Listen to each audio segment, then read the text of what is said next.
I did. Yes.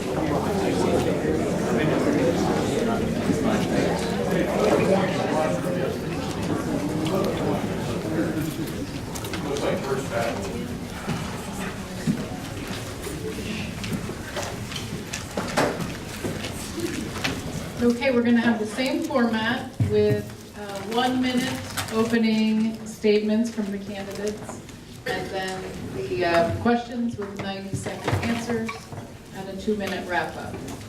So we're going to start alphabetically with Steve Glassman. Thank you, Brittany. Also, thank you very much to the council and everyone for being here. It's really wonderful to see such participation. For those of you that I have not had the pleasure of meeting over my 20 years being active in District 2, I'm Steve Glassman. I've been an activist in my neighborhood and throughout the district for more than 20 years, serving on numerous county and city boards. And the reason that I'm running is because most recently serving 6 years on planning and zoning and other boards, I've always been noticing a disconnect between what the residents want, the neighborhoods want, when they come to planning and zoning, and when they go to the city commission, and they say what they want, and then the city commission or planning and zoning does the opposite.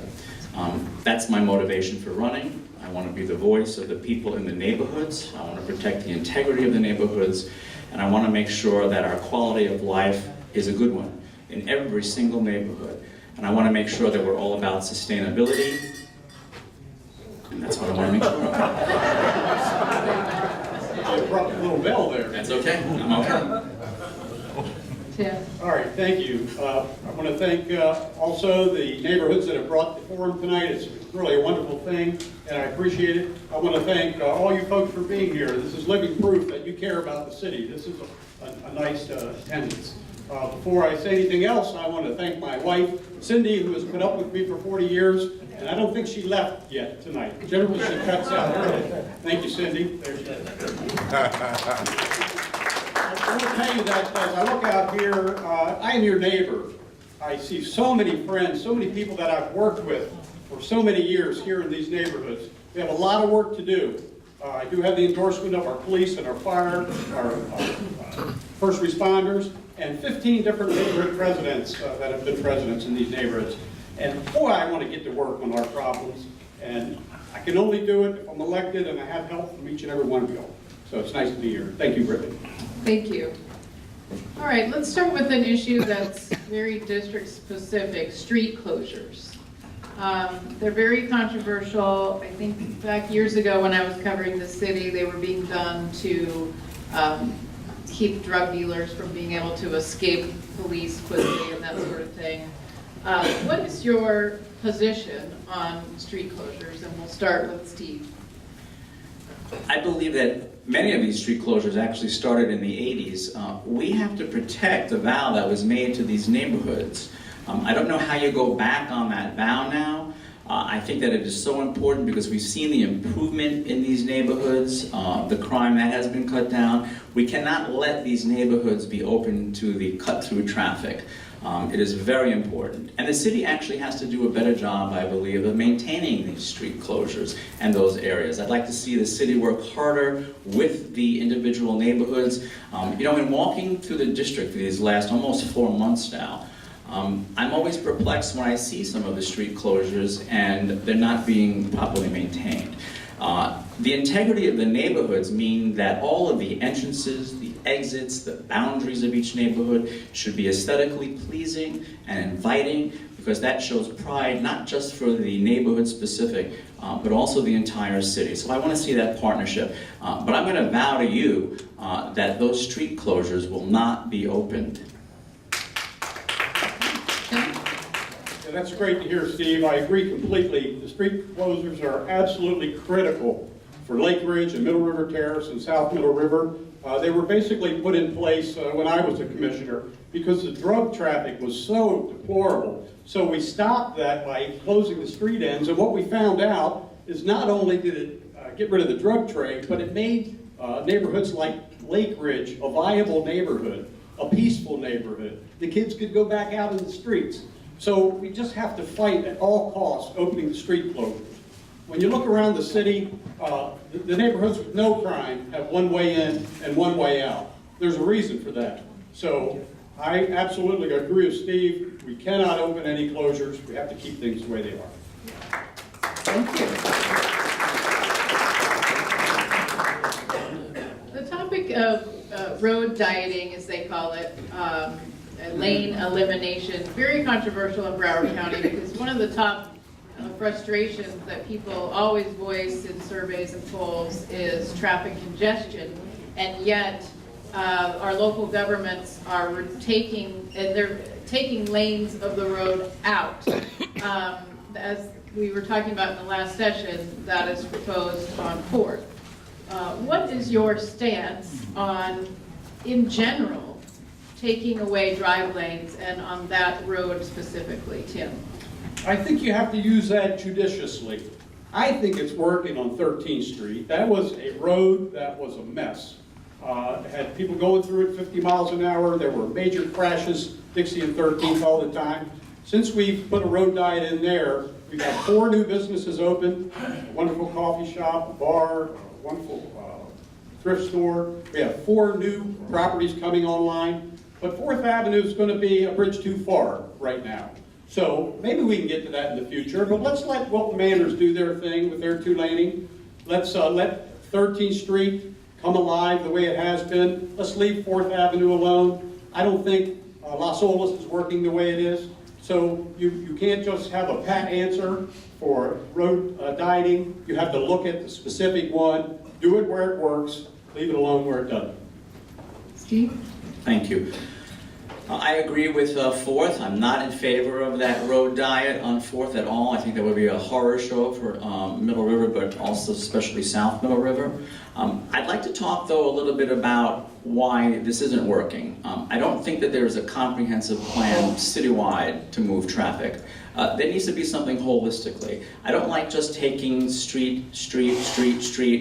Let's look at Las Olas. Las Olas to me is a perfect example of what's wrong with our, quote, traffic plan, unquote.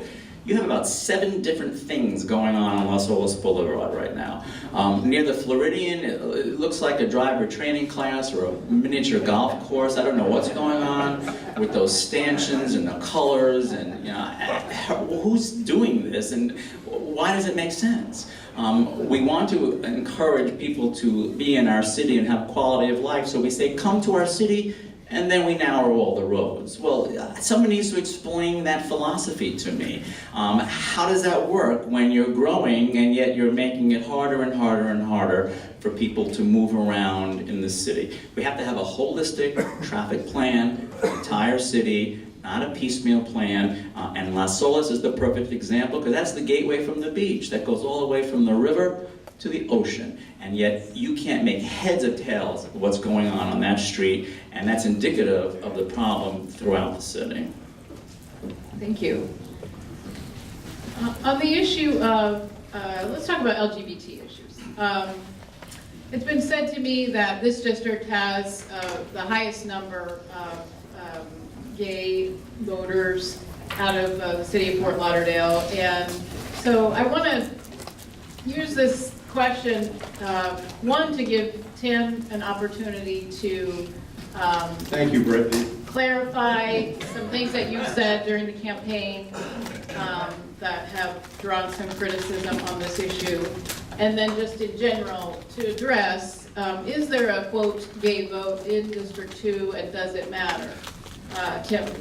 Okay, first I'd like to tell Dean, if he's still in the room, that this floor is also sticky over here, so it wasn't just a conspiracy.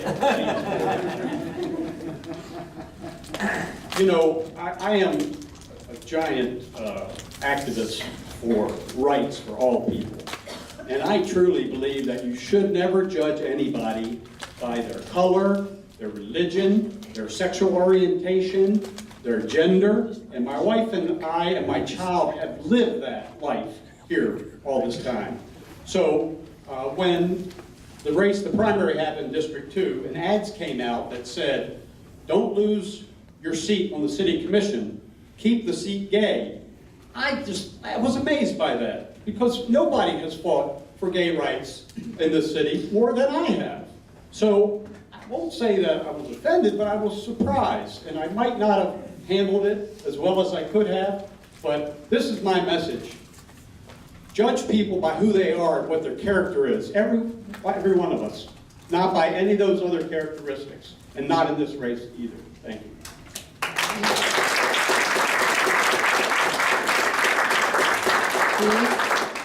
Yes, and I commend Tim for those beliefs, and I think when Tim kept talking about the gays at the council debate in City Hall, or started saying we don't need a gay commissioner, I think people did misunderstand some of that, but that was the way that it came off, because I think in a certain extent that's a certain mindset. But I do want you to know the difference, I think, between us on this issue. I believe that you use it and your reason for being unhappy with it as a bit of a wedge with people. I want to see it be used as a reason to unite people and bring people together. And I think that that's so important. You can't just label a group of people and say, oh, that's why I lost my neighborhood, or that's why I lost my precinct.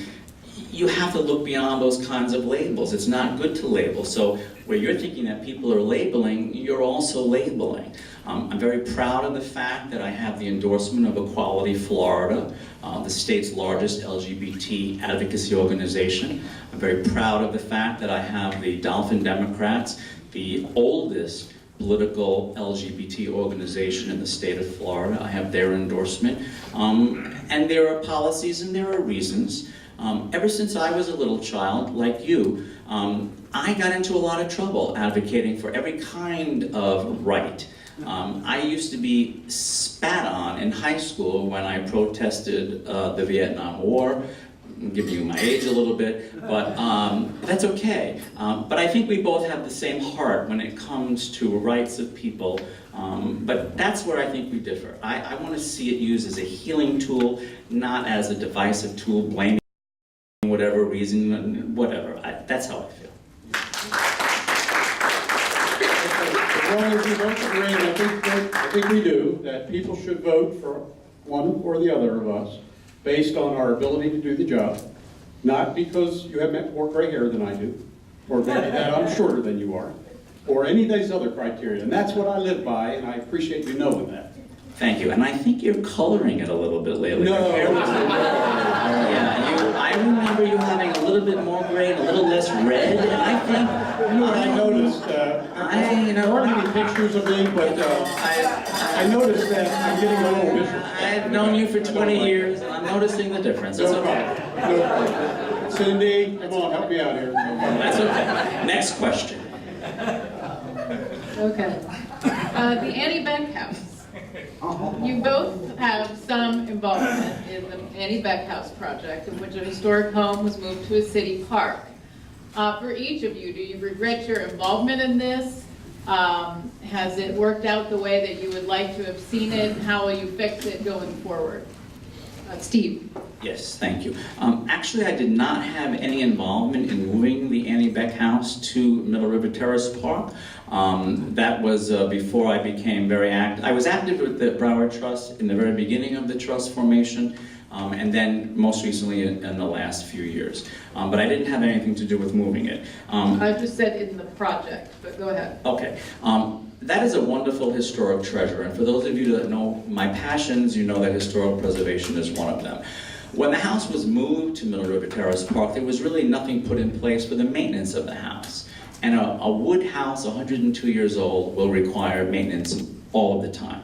Do I have regrets that it's there? Absolutely not. I will tell you that I had a very encouraging meeting today with the city manager and our district commissioner, Trentalis, and some neighborhood people from Middle River Terrace. And we are working on some wonderful solutions to activate that house on a full-time basis.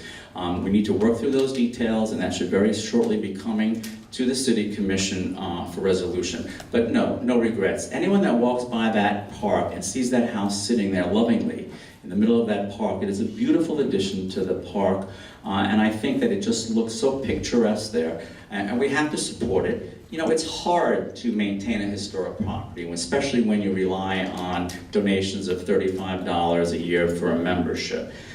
It's always a struggle. We do the best we can. Again, I'm not into blaming people, but we must do better. Thank you. Tim?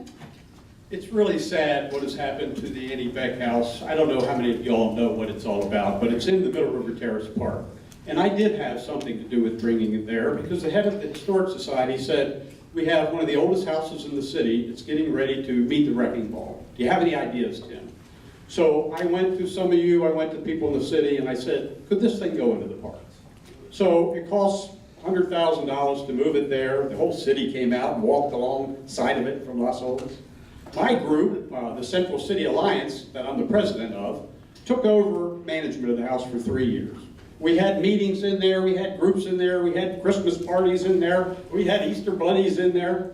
But after a year ago, we decided we could no longer manage the house, and we gave it back to the trust under Steve.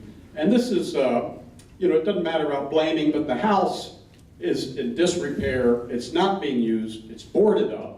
And we need, and I'm glad you met with the manager today, because I like the suggestion that we put a police officer living in there. I hope you can make that happen. But it's really sad, you know, what has happened to the house. May I rebut on that? Yeah. This is some bad information.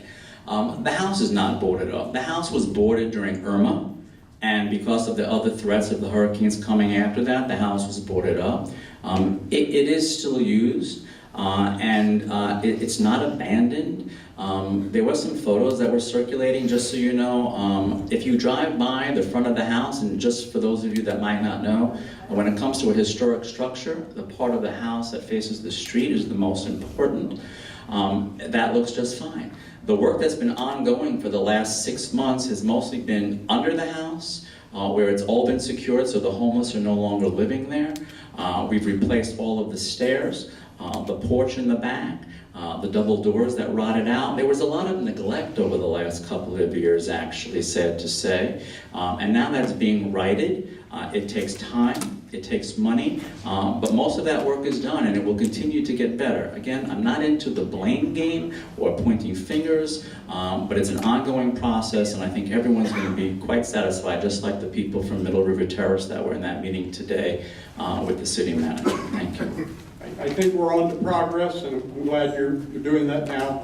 I think one of the differences between you and I when it comes to this area, I live 6 streets up from the Annie Beck House. I live 8 streets from here. I live near 13th, and I think it's easier for me to keep an eye on this part of the district. This is where I've worked all these years. I think that your heart's in the right place. I know you've done a wonderful job with historic preservation. I just think it was difficult for you to get over here, and that house got away from your group. We all make mistakes. That was not one of your crowning moments. You have had them, but it's not that. I'm glad it's on its way to progress. Thank you. And one more rebuttal, because that part about coming over to this part of the neighborhood, again, that's another divisive tool. I've heard it walking through Middle River Terrace now on 2 occasions that people say, oh, it's so nice to meet you because Tim's been here and he tells us you only care about the beach. That's just not a good thing to say. When you want to be the elected official for an entire district, you have to represent all of the people. You don't divide people. You don't divide people in our district by neighborhoods. That's not a good thing to do. That's not the type of leader that I will be, because I think that our district is all in this together, and as long as there's one part of our district that's not doing as well as it should be, then we're all not doing as well as we should be. So I would ask you to help me make sure that we lift everyone up so that the quality of life in every neighborhood, but you will never hear me walk through a neighborhood and say, Tim only cares about Middle River Terrace. That's just not me. Okay. Now is a good time for you to tell us, what is your leadership style? All right, I was on the commission for 6 years, from 1997 to 2003. And in my first election, I won by 4 votes. So each of you may make a difference in this election. When I got reelected, I set a record for 80% of the vote. And it's not because I'm the brightest guy, the sharpest tool in the shed. It's because I work very, very hard as a commissioner. Because I look at the job as I'm a servant for you in your neighborhoods. And every day I wake up and I say, where is the problem, Shirley Smith? Tell me, where are the potholes, Ron Centimore? Where is the traffic congestion? That's the way I look at the job. I work it full time. I'm always accessible. I think most of you have my cell phone number. I'm surprised I don't have a tumor for as often as I've stuck it to my head all these years. So I really believe that you're not there to solve world hunger as a city commissioner. You're really there to fix people's problems. I love it. I don't know how to golf very well, but I'm really good at solving problems, and that's my leadership style.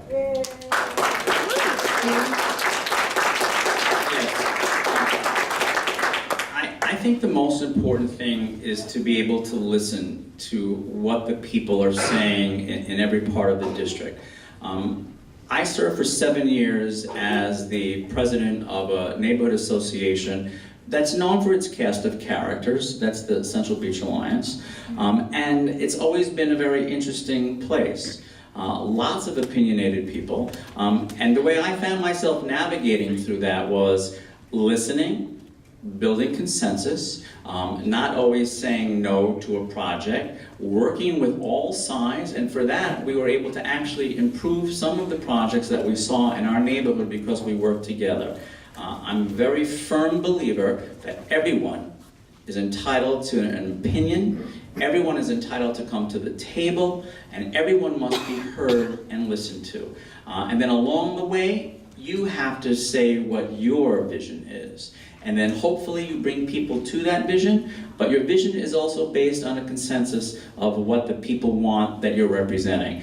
That's how I operated on the Planning and Zoning Board for 6 years. The first question I would always ask when people came to the podium with a project was, what does the neighborhood want for this project? And then I took it from there, because I think that that's the most important thing, to basically respect that and to know that each neighborhood's integrity has to be guarded. Thank you. Okay, development. Given all the things that the city is trying to fix now, from water and sewer pipes to roads, bridges, do you think developers are carrying their weight when it comes to paying for their impacts? Steve. Steve, just so you know, and that question came up in the mayoral debate a little bit earlier, impact fees have not been raised in our city since 2005. That's a long time when you think about how much development has taken place in the last 13 years. That needs to be addressed immediately. I'm also disappointed sometimes when impact fees are used a little bit too broadly and generally and not used for the specific areas in which the projects are being built. I think that just gets away from the importance of impact fees to begin with. We need to be smart about development. We need to have a common sense approach to development. I have always been known for my more than 20 years in this district as a controlled growth, smart growth, common sense. Although sometimes lately you might be hearing me called Skyscraper Steve. Ooh, wow. Well, guess what? I'm really not Skyscraper Steve, although my mother loves that name and she's been actually calling me that lately. But you know, Tim, I'm really not. And it's kind of laughable that I'm being painted that way in some of these mailers, because people that know me all these years say, oh my God, that's just crazy. But we have to be smart about development, and we have to make sure that there is a foundation upon which to build. How can we just keep growing without knowing what that foundation is underneath? Thanks. Tim? Okay, the underlying question is, are developers paying their fair share for, you know, the roads and the parks and all this? And the answer is no, they're not. They're not paying enough. When I was a city commissioner, I tried to put an impact fee in for the downtown for mass transit, because I could see that the downtown was coming alive, and I could not get the majority of my colleagues to agree with me. Years later, I think even some of those people that have built up the downtown know, yes, We should have asked for more money from the development community. Overall, I don't know if you're going to ask more questions about development. I think the beach is done when it comes to condominiums on the beach. I've called for a cessation of any new condominiums on the beach. I really think if we put 4 more there, the entire island's going to sink, I'm pretty sure. So I think we need to push development into areas where we need it. And you only have to roam around this area, north of Sunrise and west of Power Line, to know there are plenty of places we need development. And that's where the incentives have to go. Thank you. Check your mic. Your mic is off, Tim. Tim's mic's on. Steve. What can I say? You do what you have to do. Okay, I want to give you both a chance to address some of the criticisms that are being lobbed your way. Maybe you could share. There's another one down here. Thanks. That works. Thank you. Thank you, John. Thank you. Okay. John, I forgot. Who do I make that check out to? Okay. And I wonder if I can have 90 seconds back since they... It's okay. They heard. So as I was saying, my opinion on development on the beach is that I think at this point there are enough condominiums on the beach. And I've called for a moratorium on condominiums on the beach because I think the beach needs to be left alone for the tourism industry now. I'm afraid that the beach is going to become kind of a Sunny Isles or a Hollandale. I don't think any of us want that. So as I did when I was a commissioner 15 years ago, I called for a moratorium on the beach and we changed the rules. It's time to look at the beach again. It's our cash cow. It's our biggest industry. And it's time for us to have a new plan there. Thank you. Brittany, can I just back on something? Thank you.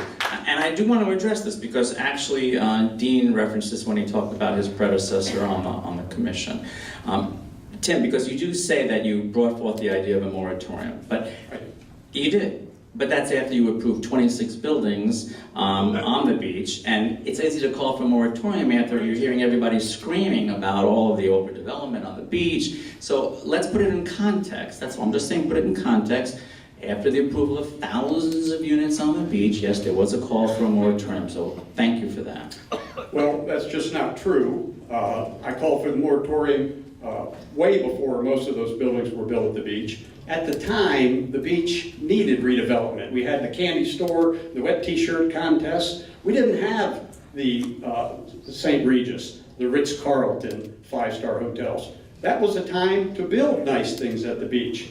Now is not the time, and I know you talk about your skyscraper Steve nickname, and I love your mother, she's the best. But you were on the Planning and Zoning Board just last year, and I don't think you should have been voting for a lot of new buildings on the beach. I think that was short-sighted. I wouldn't have done it. And, this latest flyer came out from folks that are supporting you, and it says, blame Tim Smith. If you're tired of traffic and the infrastructure, blame Tim Smith. Well, Tim Smith has not taken one single vote in 15 years. So if you think the pipe breaks were from some vote I took 15 years ago, it was unfair. And we should never take people's character into question. We should tell the people that support us, that's off limits. And, okay? Yes, I actually agree with that, except I will tell you that it's very important to note that when a building is built and planning and zoning comes and looks at a project, it's very different than when it goes to the commission level when you saw, because we are bound by certain zoning requirements. So the buildings that you're referencing that I voted for in the last year or two on planning and zoning, I'm one of 9 people, not one of 5, because it's planning and zoning, and we look at things very technically and sometimes a little bit differently than when it gets to the city commission. So if I feel that a project has neighborhood support, meets the zoning, and follows the guidelines of smart growth, yes, I'm going to support it. What can I say? All right. Let's end the eternal rebuttals. But along those lines, there's a proposal out there for a hotel on the city's aquatics complex land. And if you could, I know we don't have details, it's not on an agenda right now, but I'm sure that you both are aware of it. Could you give us your first blush reaction to that idea? Whoever's turn I it think is. that's me. And first off, you may not be able to tell, but Steve and I are actually pretty good friends. And we've had years of great discussions, haven't we? That's your opinion. Okay. Okay, sometimes you're the last to know. There you go. Thank All right, the question you. about... Before Skyscraper Steve, I might have agreed Okay, with you. right, okay. But then after Skyscraper Steve, Well, just don't blame Tim, okay? That's all I Okay. ask. Okay, the question, does the time start now? No? Yes. Okay, all right. Your time is over. Your time is It's over. over. All right, this is serious business. This is the Swimming Hall of Fame parcel. It's the last remaining piece of land that we all own down at the beach. We know we kind of did the wrong thing at Bahia Mar, this last commission did. So now there's a proposal to allow some developers to have the Swimming Hall of Fame and the park in front of it. When I heard that, I was aghast. And to tell you the truth, when I read Steve's column or comment in the Sun Sentinel where he said, I'm willing to give it a look, I thought I was on Mars, because I couldn't believe you said that. We should never give up that last crucial piece of land that we all own. I think we ought to look at putting an aquarium there or some other tourism amenity to let it go to some developers that I understand support your campaign, but regardless, it should not happen, and I think you should disavow it right now, tonight. Thank you. Those all are great sound bites. I don't know when I said, well, give it a look. It's not fair, I don't think, until you actually read the materials and know what's being presented. What I do know, here are the facts that I do know. Right now, the city is getting ready to spend, well, they all said they only had about $21 million to spend. That's taxpayer dollars on that site, because as you know, the city's neglected that site for many years. And it's in a deplorable condition right now. So what I do know is we're getting ready to spend about 21, 22, although the two bids that just came in were $29 and $35 million of taxpayer dollars to work on the project that the city has put out for an RFP. That's unacceptable. We don't have that money. So if someone in the private sector wants to save us $35 million, I want to look at it, because then I want to see how we can make it better so that we like it. That's what we did on so many projects on the beach before. Projects came to us as a neighborhood that were abysmal. We said, this is ugly, this is awful, we can't handle this, and then what we did was we worked with the developers over sometimes the course of many years to improve that project. So, you know what? I don't want to just sound like I'm on a platform now, Tim, like, oh, blah, blah, blah, blah. No, you know what? Let's be smart. Let's read what is proposed, and let's work and see if we can get what we want, and maybe in the process, save $35 million. You know, call me stupid, but that's what I think that we should do. Thank you.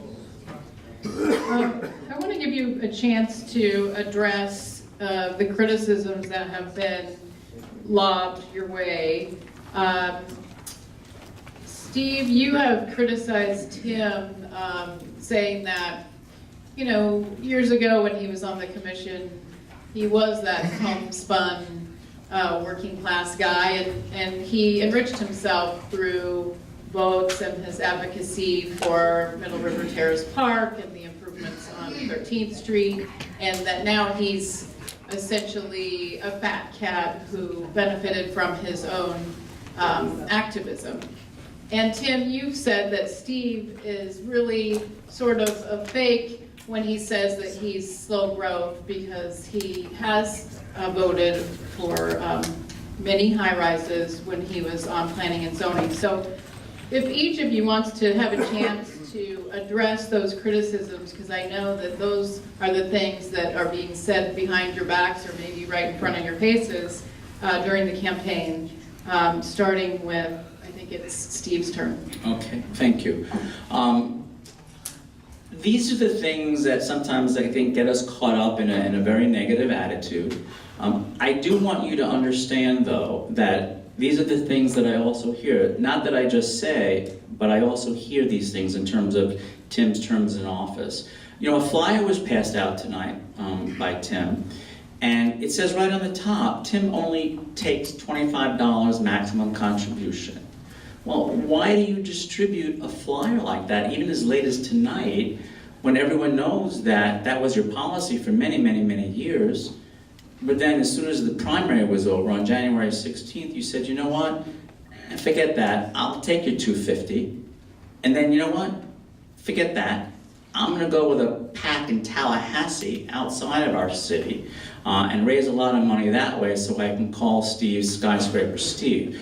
So you know, those are the things that I hear from people that do not ring true. They want to know why all of those changes, all of those approaches that are not necessarily truthful. I appreciate you bringing that up. I've always only taken $25 donations, and it's been very difficult to run competitive campaigns. But I do it because when I was in office, I changed the law at the city so you could no longer give under some assumed name, under some PAC name. And I reduced the amount of money people could take from $500 to $250. It was a campaign finance reform, and it was mine, along with term limit law. Unfortunately, the judicial system got in the way, had some rulings, and now people can spend whatever they want without telling who they are. I will tell you what happened with the $25 is Steve outspent me at least 2 to 1, maybe 3 to 1 in the primary. And my supporters, some who were out here, said, Tim, we're there for you, we're walking door to door, you have to be competitive. So Steve called me the morning after the primary, and he was feeling a little giddy because he had beat me, and he said, Tim, I guess you're going to drop out now.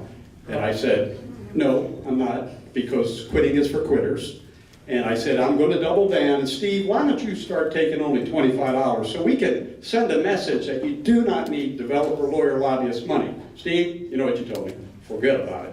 So I decided I was going to have to compete, and now I am. The flyer that we're handing out was originally printed. You know, I don't have a whole lot of money, so I had to kind of use the retread flyer.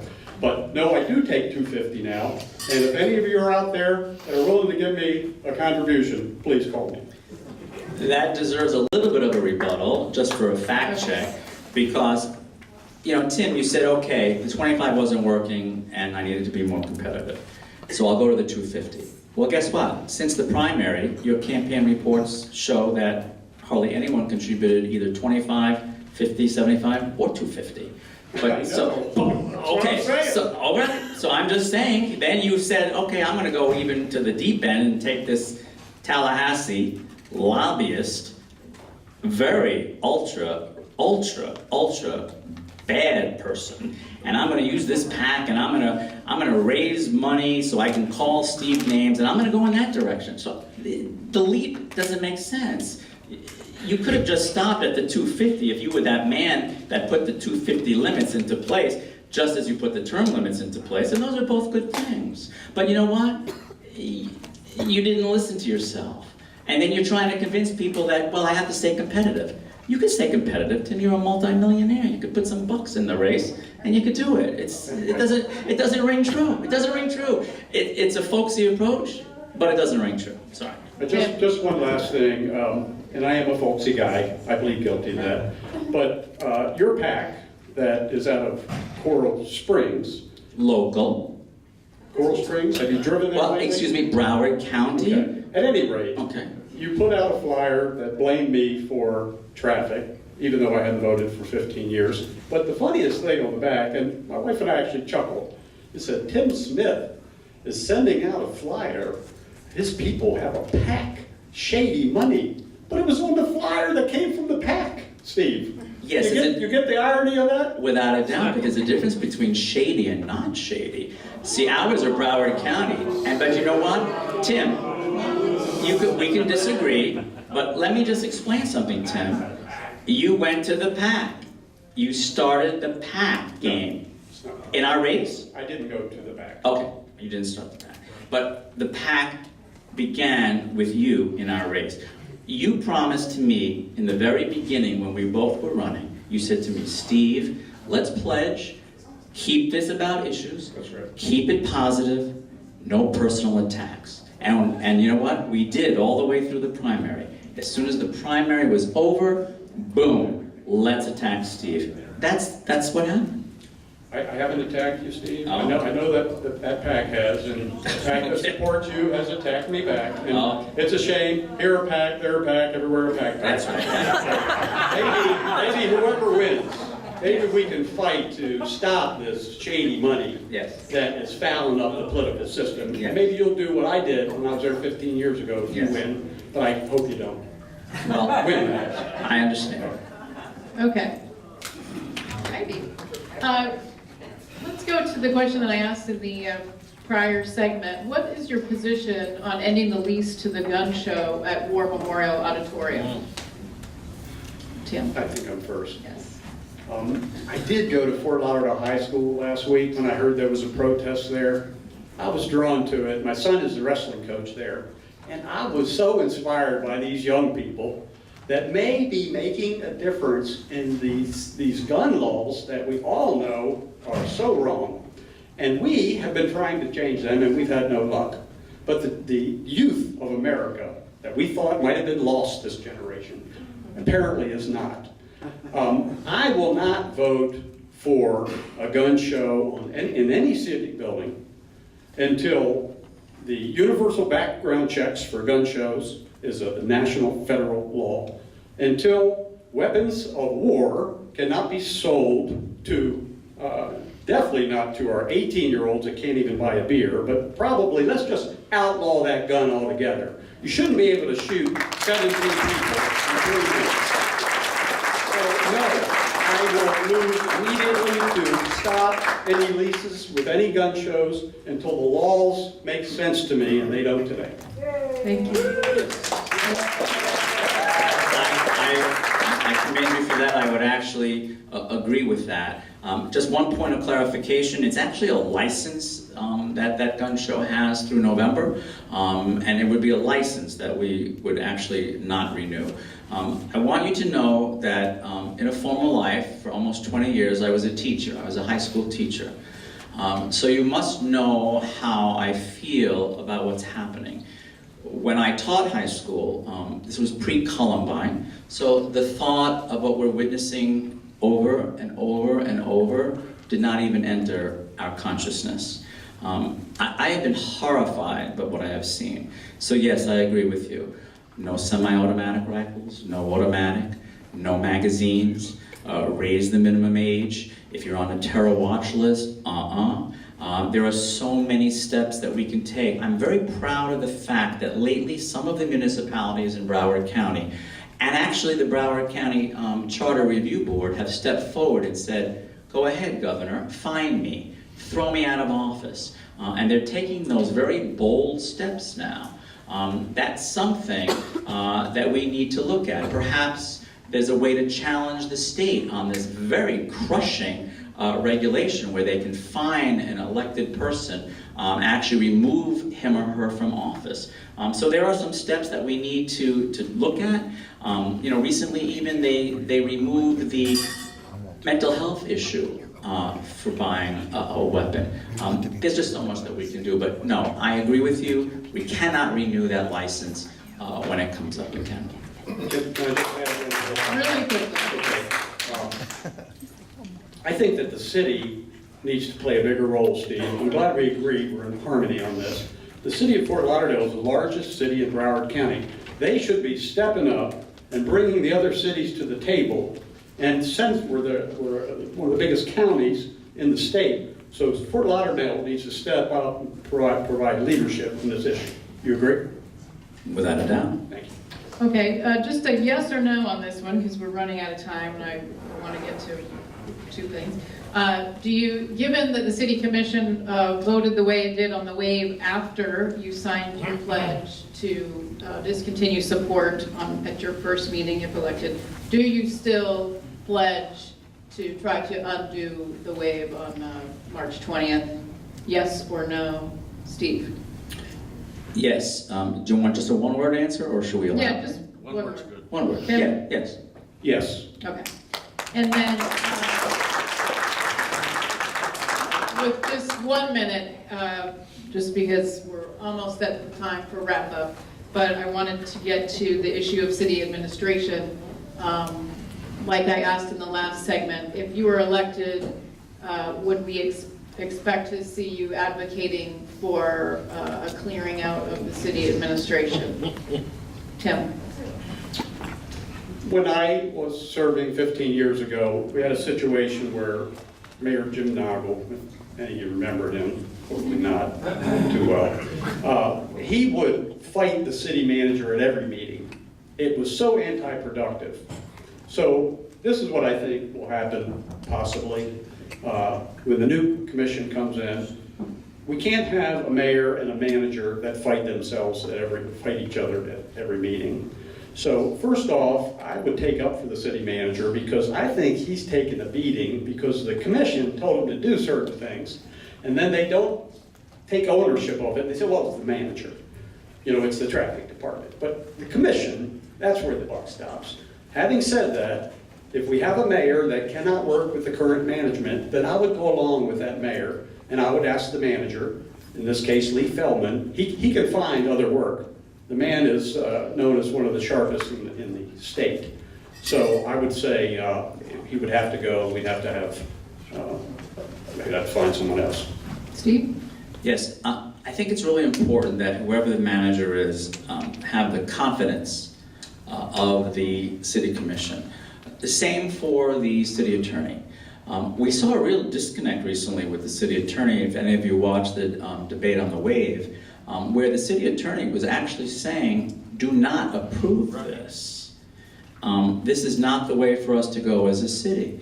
And they voted 4-1 against her desire. So that's a real no confidence vote. Well, there were 2 votes. There was a 3-2 and a 4-1. There were 2 different votes on the wave. But that's a very important issue. Now, am I going to stand here and just like with the question of the aquatics complex, just jump into a real, fast answer without having a lot of backup or having a discussion with these people? No, I'm not. Because I need to have that conversation. I need to speak to the city manager. I need to speak to the city attorney because everyone deserves to be heard. Very good. Thank you. Okay, now we come to the end, and it's time for you to use your 2 minutes wisely. Let's see, who goes first? Tim. Okay, first, Brittany, thank you. I've known you a long time, and you're always fair, and you're always well-researched. I hate when you pick on me, but you're always fair. All right, so I want to tell you all, and I have so many friends in the audience, that you know that I have poured my life into this city, my adult life. It's what I do. It's what I believe in. Now that there's an opportunity to maybe go back in my older years, now that I have a lot of time, I'm just thrilled at the thought of going back in and having the authority to solve problems. So it's really who I am. It's really what I want to do. I hope that enough of you remember the hard work that I've given you and the service I've given you and the help I've given the neighborhoods. I hope you remember. I hope you give me a nod. I hope you allow me 3 more years to come in here. You know, we've had 2 murders in this area in a week. Yesterday, my friend Abby's car was busted open after she was sitting somewhere for 5 minutes. We got a lot of work to do. We're going places in these neighborhoods, but we're not there yet. So Steve is a good man. We truly are friends. I hope the best for him. But I ask you to give me 1 more term to get in here, turn things around for these areas, and finally become what we deserve in these areas. Thank you very much.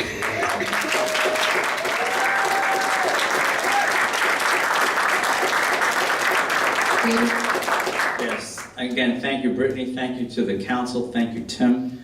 I just want to let everyone know how much I love this city.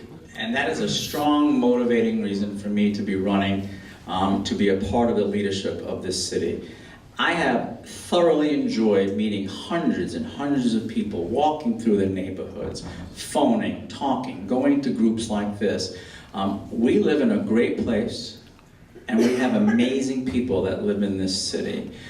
I am so proud of the fact and very humbled by the fact that the Sun Sentinel endorsed me in this race, as did the realtors of the Palm Beaches and Greater Fort Lauderdale, who told me they did because they understood my vision for the city and protecting the value of our homes, and that's very important to them. I've received other endorsements along the way that I mentioned previously, but this needs to be a movement that needs to grow, and we all have to join forces. I'm very excited about the prospect of what we can do. This is going to be a new day. This is going to be a change city commission. We have to deal with our infrastructure issues. That's a group I've been working with for 2 years. We haven't talked about education tonight, and as a former teacher, we need to make sure that our young families that live here or want to live here do not have to spend exorbitant amounts of money to send their children to private schools because we're not paying attention to our school system. As a teacher, that is very, very important to me. We have to go and make sure that we keep our young people here. They're not staying here because we don't have the jobs for them. We have to make sure we go through the creative industries and bring them here, and the tech industries. We haven't talked about any of these issues tonight. We've talked about issues that we've talked about a lot, but we haven't talked about being progressive and moving forward and going in a different direction. I'd like you to help me go in that direction, make sure our children have that opportunity, our schools are improved, and I thank you for your support on March 13th.